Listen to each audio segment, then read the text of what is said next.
Olá, quarta-feira, 24 de abril de 2019.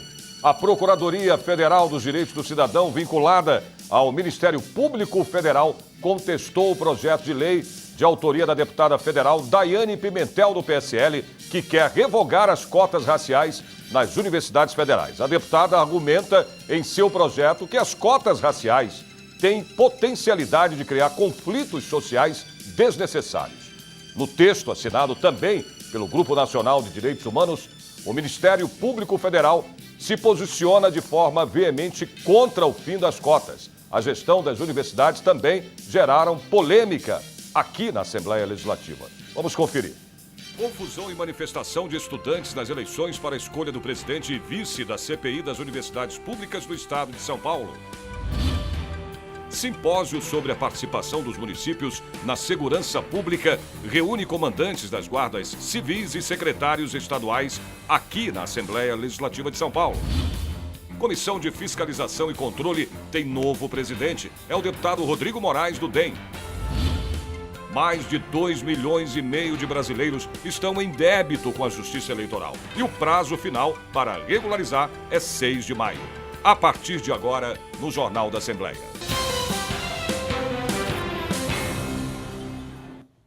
Reunião da Comissão Parlamentar de Inquérito que investiga irregularidades nas universidades públicas estaduais elege presidente e vice em meio a muita polêmica. Era para ser apenas uma eleição de presidente e vice. Mas o assunto em pauta, a fiscalização das universidades públicas, foi além da votação.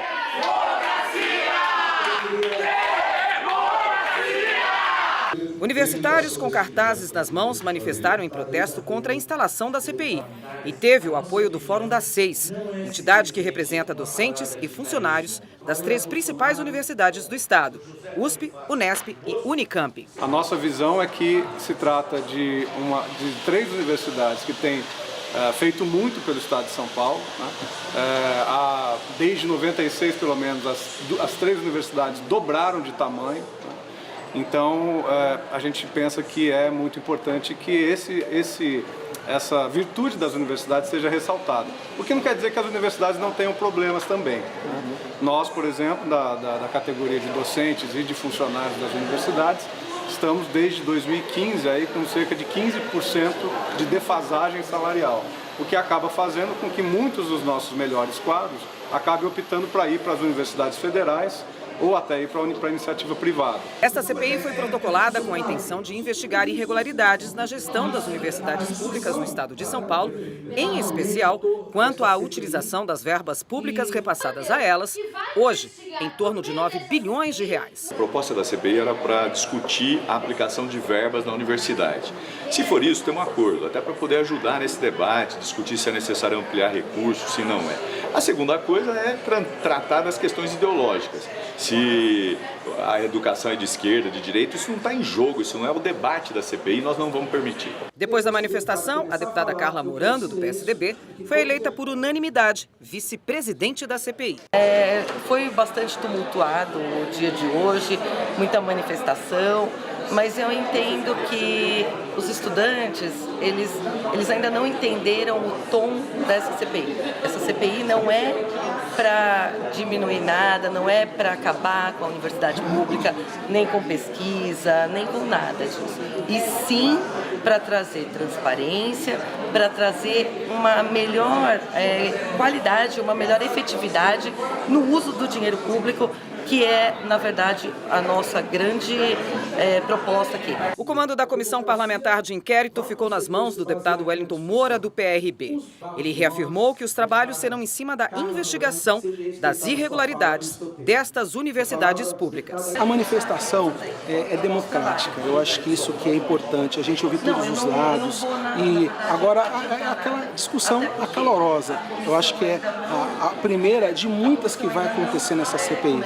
Mas o que é importante é a gente mostrar para a população que as universidades, se elas trabalham corretas, não tem por que temer, não tem por que os reitores estarem preocupados, ou estudantes estarem preocupados nesse momento com relação à CPI. A CPI é para trazer a transparência.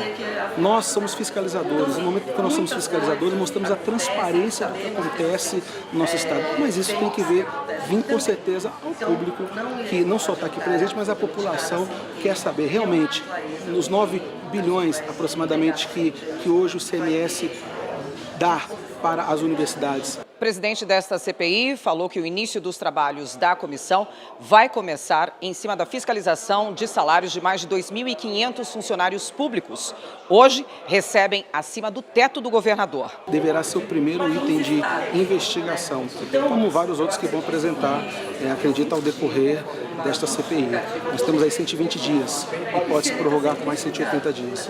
Vai ser muita discussão, vai ser uma CPI de vários debates calorosos, mas que traga aí para o nosso Estado realmente a importância de uma boa educação e uma educação com qualidade no nosso Estado. Bom, conosco aqui no estúdio da TV Alesp, o professor Kenny, do Progressistas. Professor, analisa com a gente aqui o início dessa CPI das universidades públicas paulistas, né, que aconteceu hoje aqui na Assembleia. Eu quero saber, já primeiramente, muito obrigado pela sua presença, professor, aqui em nossos estúdios. O senhor é a favor dessa CPI, deputado? Sim, claro. Eu fui convidado para fazer parte da CPI pelo proponente, né, deputado Wellington Moura, que foi eleito hoje presidente dessa CPI. Sim, sou a favor, mas deixei muito claro a minha posição. Hoje, na primeira audiência, que a CPI se atentasse ao objeto dela e que nós não perdêssemos tempo discutindo direita, esquerda, ideologia partidária. Eu acho que isso não é o foco, né? Eu, como professor há 22 anos, o que me interessa mesmo é a educação, o bem-estar dos alunos e que o potencial tanto da USP, da Unesp e todas as nossas universidades do Estado sejam utilizados ao máximo.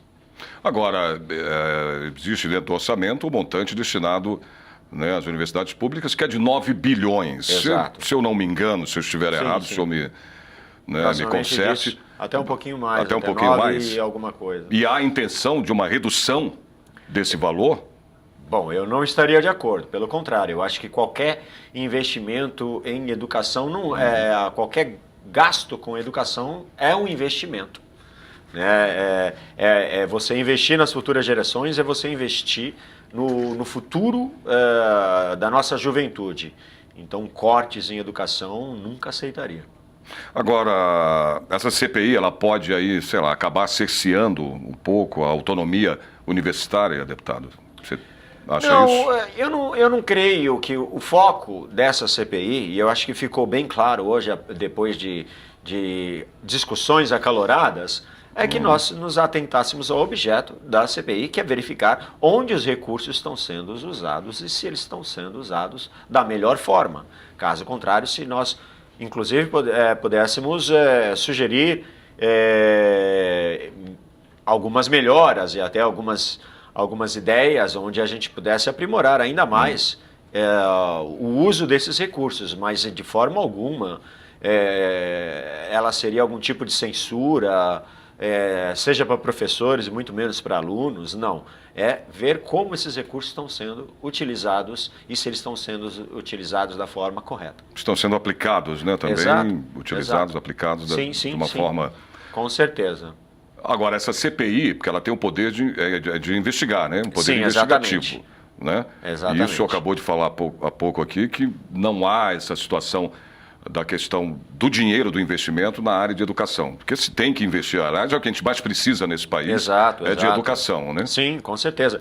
E eu fiquei muito feliz também de ser convidado para esta CPI, porque eu também já participo de outras 2 comissões que estão diretamente atreladas, né? Eu estou na Comissão de Educação Permanente da Casa e sou vice-presidente da Comissão de Ciência e Tecnologia, que cuida justamente das universidades e das escolas públicas do Estado. Então, para mim, será uma ótima ferramenta, inclusive. Agora, uma outra coisa, deputado. Há lideranças que consideram que as universidades públicas, né, de São Paulo têm um alinhamento, né, de esquerda. O senhor concorda com isso? Eu não sei. Eu acho que vai muito do momento, né? Eu acho que Ideologia, a gente tem que pensar que normalmente 95%, eu não digo só nas universidades públicas, como também nas particulares, a grande maioria são jovens. E quando se trata de política, é momento, né? Até pouco tempo atrás a direita predominava, a maioria das universidades. Agora tem um grande movimento de esquerda e a direita retornando novamente. Então eu acho que seria tentar tapar o sol com a peneira se você tentar fazer algo desse tipo. Eu acho que religião, ideologia partidária e a vida íntima de uma pessoa são 3 assuntos que não devem ser discutidos. É individual de cada ser. Uhum. Agora a questão da fiscalização, né? Até o deputado Daniel, né? Sim, Daniel José, ele colocou, né, uma situação lá da questão da fiscalização, né? Que ele acha, na opinião dele, pelo que eu ouvi, ele acha que não tem que ter nem oposição, nem situação, mas sim uma questão fiscal, né? Mais de fiscalização em cima desse montante, né, que é destinado às universidades. Isso eu concordo, neste fato eu concordo, sim, que realmente a gente precisa fiscalizar o uso desses recursos que são fundamentais para o futuro da nossa juventude e do nosso Estado. Mas eu acho também, uma coisa que ainda não foi dita, até porque hoje a gente não pôde de fato trabalhar em cima da CPI, e sim, foi todo o processo para iniciá-la, né, e a eleição do presidente, da vice-presidente, mas eu acho que futuramente, eu acho que seria importante trabalharmos em conjunto com o Tribunal de Contas, porque este é o papel do Tribunal de Contas, né, fiscalizar onde os recursos do Estado, da União, dos municípios estão sendo aplicados. Então seria importante ouvi-los. Agora, uma última pergunta para encerrar, está esgotando o nosso tempo, deputado. Você acha que deveria haver cobrança? Olha só, né? Demais falar isso, mas a cobrança em universidades públicas de mensalidade, deputado? Eu acho que nós não estamos prontos ainda para isso. Eu acredito que sim, num futuro onde você tenha universidades públicas o bastante para suprir a demanda, até porque é um número muito pequeno de pessoas que conseguem, de fato, chegar a uma universidade pública. Eu sei que neste processo, aqueles que tiveram ensino numa universidade, no ensino fundamental e médio em escolas particulares, acabam tendo uma certa vantagem. Mas para isso, para que a gente possa, de fato, fazer essa seleção, vamos dizer assim, nós temos muito que melhorar ainda o nosso ensino fundamental e o nosso ensino médio do Estado, que deixa muito a desejar. Então, a partir do momento que nós tivemos uma educação de qualidade no ensino do Estado, aí sim a gente pode separar. Fala, se você teve condições de estudar no ensino particular, você tem condições de pagar uma faculdade particular e vamos deixar a pública apenas para o público. Mas a gente não pode segregar enquanto nós não fizermos a nossa lição de casa nas bases. Perfeito. Eu queria agradecer então a tua presença aqui no Jornal da Assembleia e espero, né, que a gente se encontre mais uma vez para discutir outros assuntos também. Sim, né? Será um prazer. Eu que agradeço a tua presença, deputado. Obrigado pela presença aqui no nosso jornal. Exposição aqui na Assembleia Legislativa mostra um pouco de São Paulo em fotos. O glamuroso Teatro Municipal, um ângulo diferenciado da Praça da Sé. A arte que dá cor ao concreto. A arquitetura e urbanismo da cidade de São Paulo que foram registrados por lentes de profissionais, fotógrafos amadores e até quem usa o celular. Material postado na página @IG_São_Paulo no Instagram. Esta é a exposição Descobrindo São Paulo. São 30 fotos que dão as boas-vindas para quem entra aqui na Assembleia Legislativa do Estado de São Paulo. Nós temos um Instagram da cidade de São Paulo. Já faz 6 anos que eu tenho esse Instagram, tem algumas pessoas que me ajudam e todos os dias a gente posta 3 fotos da cidade de São Paulo, mostrando vários lugares.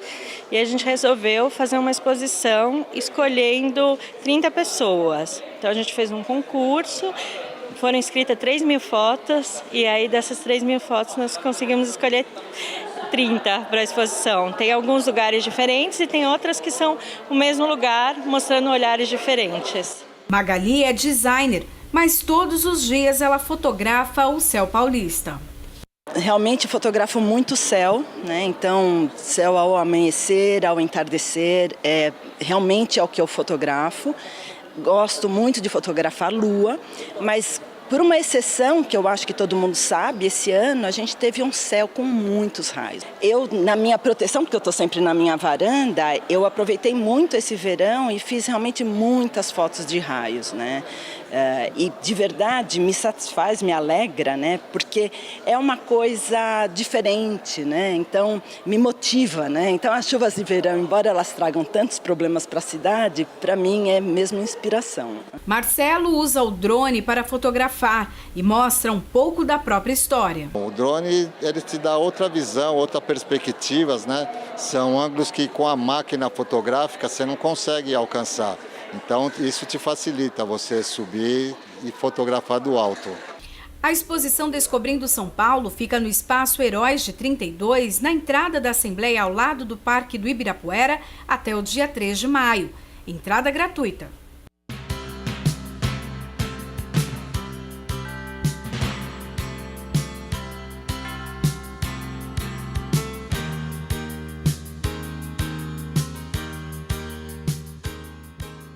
Um alerta para 2.600.000 brasileiros que não foram às urnas. Quem não votou e não justificou nas últimas 3 eleições consecutivas corre o risco de ter o título cancelado. O prazo final para regularizar é 6 de maio. Até o momento, pouco mais de 3% do total de eleitores nessa situação compareceram aos cartórios de todo o país. Caso o eleitor tenha dúvidas sobre a situação de seu documento, a consulta é simples e gratuita na página principal do portal do TSE, na área de serviços ao eleitor. Quem estiver irregular, será necessário pagar uma multa no valor aproximado de R$ 3,50 e, em seguida, comparecer ao cartório eleitoral mais próximo, apresentando documento oficial com foto, comprovante de residência e título de eleitor se ainda o possuir. A Assembleia Legislativa promove uma audiência pública para debater a reforma da Previdência que tramita no Congresso Nacional. Presidida pelo deputado Carlos Gianazzi do PSOL, a audiência pública reuniu parlamentares, representantes de associações, sindicatos e servidores públicos do Estado de São Paulo, todos unidos em defesa dos direitos previdenciários. O governo está fazendo um marketing de que o servidor público é o culpado por tudo isso, de que o servidor público tem coisas a mais, enfim. Não é verdade isso que o governo está fazendo. O governo joga a culpa em cima dos servidores para que a população, o cidadão normal, não perceba que é ele o que vai sofrer mais com a reforma da Previdência, ou com o fim dessa Previdência chamada reforma da Previdência. Deputada Adriana Borgos, do PROS, também compôs a mesa e ressaltou a importância da mobilização pública contra a reforma previdenciária. Começando pela valorização dos funcionários públicos estaduais, tudo que se trata de previdência vai vir para essa casa para ser discutida. Mesmo vindo lá de Brasília, é aqui que vão se discutir. E nós estamos vendo e acompanhando algumas manobras onde o servidor público, e não só o servidor público, mas o servidor de todos os setores, vão ser tremendamente prejudicados. São manobras onde não estão sendo discutidos os direitos e as garantias, estão tudo no mesmo pacote, uma enrolação danada. Então é muito importante que essas audiências públicas aconteçam para que se esclareçam todos os pontos da Previdência e para que a gente possa ter o direito de defender quem votou em nós e quem é funcionário público ou servidor público. De acordo com o presidente da Associação Paulista de Magistrados, está havendo uma enorme cortina de fumaça por parte do governo. Nós temos que chamar a atenção a isso e lutar contra os absurdos que existem na PEC hoje, como desconstitucionalização, como umas regras de alíquotas progressivas, que na verdade são confiscatórias, né? O benefício da invalidez, que é um benefício que vai prejudicar a todos. Então essas regras, que são regras gerais, que vão prejudicar não só os servidores, mas como também os empregados da iniciativa privada. Vai atingir, sim, toda a gama da sociedade brasileira e talvez buscando um regime que houve já em alguns países do exterior, como o regime chileno, que levou hoje, no Chile, ao maior índice de suicídio de pessoas com mais de 80 anos. O que nós precisamos? Precisamos de transparência, precisamos de dados econômicos que não podem ser assumidos como dogma, porque senão o que se busca é uma reforma fiscal e não uma reforma previdenciária. Para o deputado Carlos Gianazzi do PSOL, A PEC 6 de 2019 não trata-se de uma reforma, e sim o fim da Previdência. Nós estamos aqui hoje fazendo a resistência e lutando contra essa reforma da Previdência, que não é uma reforma, é a destruição da aposentadoria, é a destruição da Previdência Social. Esse projeto do governo federal, ele beneficia os bancos,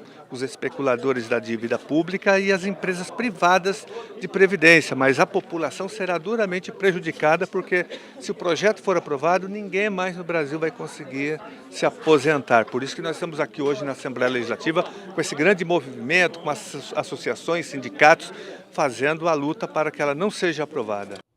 A Comissão de Fiscalização e Controle tem novo comando. O deputado Rodrigo Moraes, do DEM, assumiu a presidência e o deputado agente federal Danilo Balas, do PSL, a vice-presidência. Para vice-presidente, o nome indicado foi o do deputado agente federal Danilo Balas, do PSL. Apesar de ser seu primeiro mandato, o deputado deixou claro que seus 26 anos de trabalho na Polícia Federal o ajudarão no comando da vice-presidência. Como agente da Polícia Federal, 26 anos combatendo a corrupção, fiscalizando órgãos públicos, inclusive, essa comissão tem a missão de fiscalizar órgãos da administração direta e indireta, a prestação de serviços das concessionárias quanto à regularidade, eficiência e eficácia. E também verificar a tomada de contas do governador. Usaremos a nossa experiência para ajudar e fiscalizar o Estado de São Paulo. O novo presidente da Comissão de Fiscalização e Controle é o deputado Rodrigo Moraes, do DEM, eleito por unanimidade. O novo presidente desta comissão falou em fiscalização do Estado, do Poder Executivo, para acelerar o trabalho de São Paulo nos próximos 2 anos. Essa comissão irá atuar muito nessa ajuda, até nesse auxílio ao poder público. Então nós estamos aqui investidos aqui junto com os demais deputados, agora também eleito o vice, o deputado Danilo Balas. A gente vai atuar de uma forma aí concentrada para poder buscar efetivamente que tanto a administração direta como indireta do Estado possa funcionar e possa funcionar com segurança, que é isso que a população quer hoje. A população quer transparência e quer um trabalho sério e digno. Então esse vai ser o nosso papel aqui na comissão. Esta comissão terá reunião sempre às quintas-feiras, às 15 horas. Comandantes das guardas civis e secretários municipais de todo o estado estiveram no simpósio A Participação dos Municípios na Segurança Pública na Assembleia Legislativa aqui de São Paulo. Além do cenário da segurança nos municípios, o seminário também abordou a importância da isenção fiscal para a compra de equipamentos para as cidades. A Assembleia Legislativa de São Paulo recebeu o simpósio A Participação dos Municípios na Segurança Pública. Esse simpósio é de grande importância para o Estado de São Paulo, que é para buscar o reconhecimento das guardas municipais dentro do Estado de São Paulo e também trazer para cada município a efetividade do trabalho em conjunto da Polícia Militar, da Guarda Civil e também da Guarda Municipal, para que tenha um trabalho mais efetivo dentro das cidades. Mas para isso precisamos reconhecer o ato e o trabalho da Guarda Municipal de cada cidade. O evento organizado pela Prefeitura de Diadema, em parceria com o mandato do deputado Márcio da Farmácia do Podemos, visa criar um projeto de lei que isenta as guardas municipais do pagamento de impostos na aquisição de novos equipamentos. Cada município hoje está sendo lesado. Está perdendo dentro de município recursos que podem ser implantados na saúde, na educação, no esporte, na cultura, no lazer, E com isso designando para a segurança pública. Por quê? Porque o Estado hoje, na hora que ele vai comprar os seus equipamentos, munição, arma e também as suas viaturas, eles têm a isenção fiscal. E a Guarda Municipal não tem.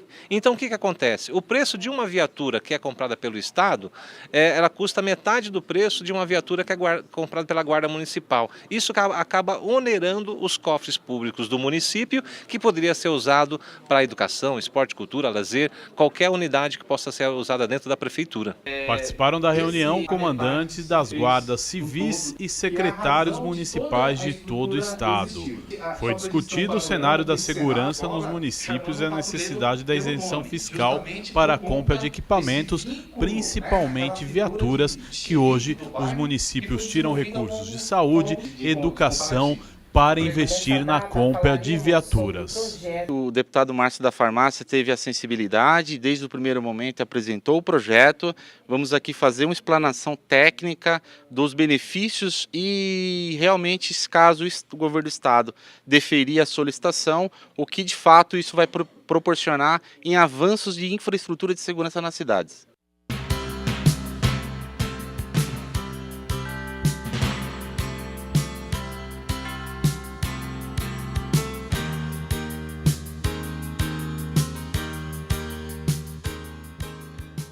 A privatização de estatais, grandes obras públicas e qualidade da água da Sabesp em municípios paulistas.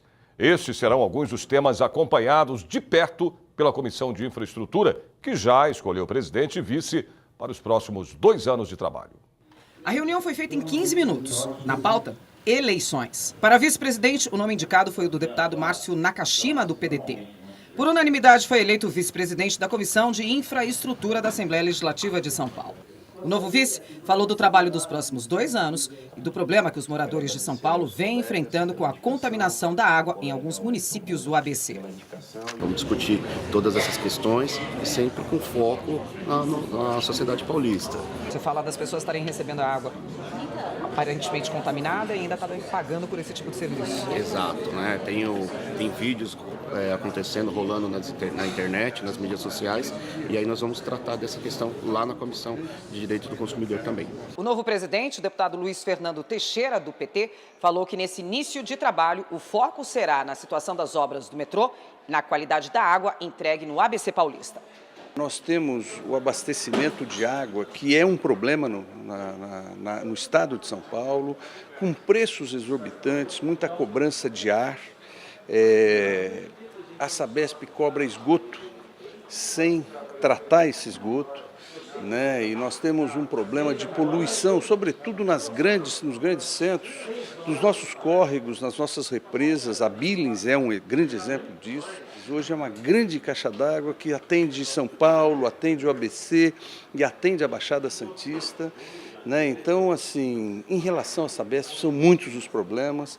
Também em relação às empresas fornecedoras de energia elétrica, que hoje estão na mão da iniciativa privada, de grupos internacionais, né, como é o caso da Eletropaulo aqui em São Paulo, né, na mão de uma estatal italiana, né?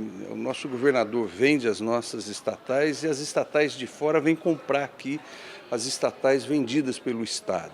É muito grande a lógica, os trabalhos que essa comissão vão fazer, de grande porte, de grandes interesses, e que, sem dúvida nenhuma, merece uma atenção muito especial.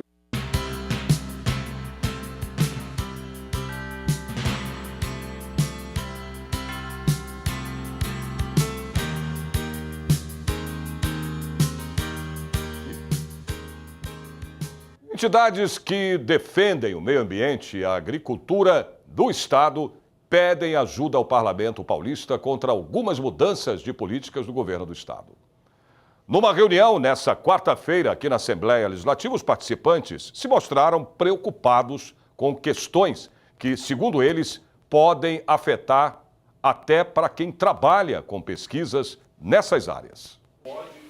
A reunião da Frente Parlamentar pela Reforma Agrária, Agricultura, Familiar, Segurança Alimentar e Regularização Fundiária contou com a presença de mais de 200 pessoas, entre representantes de associações, federações, sindicatos, institutos, secretarias, ONGs e agricultores. Ao lado de outros parlamentares que participaram do encontro, deputada Márcia Lia, do PT, se mostrou preocupada em relação a uma série de mudanças nas secretarias e nas políticas públicas de agricultura e meio ambiente no estado de São Paulo. Porque o governador Dória, logo no começo da gestão em janeiro, expediu 2 decretos, o 64131 e o 64132, de março, onde ele extingue coordenadorias, faz junção de secretarias, enfim, faz uma confusão danada, mais ou menos como se ele colocasse o lobo para cuidar do galinheiro, né? Porque o que a gente percebe é que essa junção, ela não soma, ela faz com que aquele que é fiscalizado conviva com aquele que tem a obrigação de fiscalizar.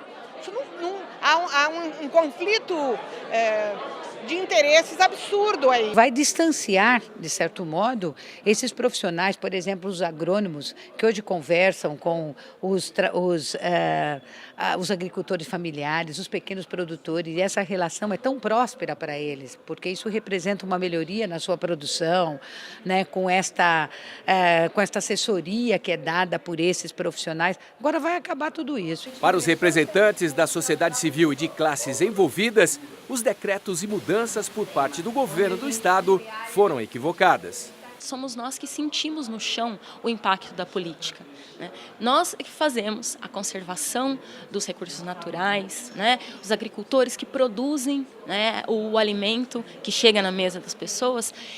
São essas pessoas que estão sentindo na pele essas alterações. Quando você não tem o recurso para executar a pesquisa, você tem que ir atrás de parcerias. E quando você vai atrás de parcerias, você normalmente vai resolver o problema daquele parceiro. E com isso, você deixa de resolver, às vezes, um problema mais sério da sociedade. Mas o pesquisador não quer ficar parado, né? Então, se ele não tem o recurso do Estado, ele acaba trabalhando em função dessa parceria. Convidado para participar da audiência pública, o dirigente da assessoria técnica da Secretaria da Agricultura e Abastecimento foi bastante questionado sobre alterações das atribuições na pasta. São todas muito bem embasadas e discutidas, sim, com diversos setores, né? E ninguém tomou nenhuma medida assodadamente ou sem as precauções, vamos dizer assim, que seriam necessárias, né? Todas elas que já aconteceram e que venham a acontecer terão o objetivo realmente de melhor atender aos cidadãos. Fazer um diálogo mais amplo com o governo para que ele possa entender os grandes prejuízos que essa junção vai ocasionar para as políticas públicas do meio ambiente, para as políticas públicas da agricultura e para a continuidade do fomento dos programas sociais tão fundamentais para o estado de São Paulo.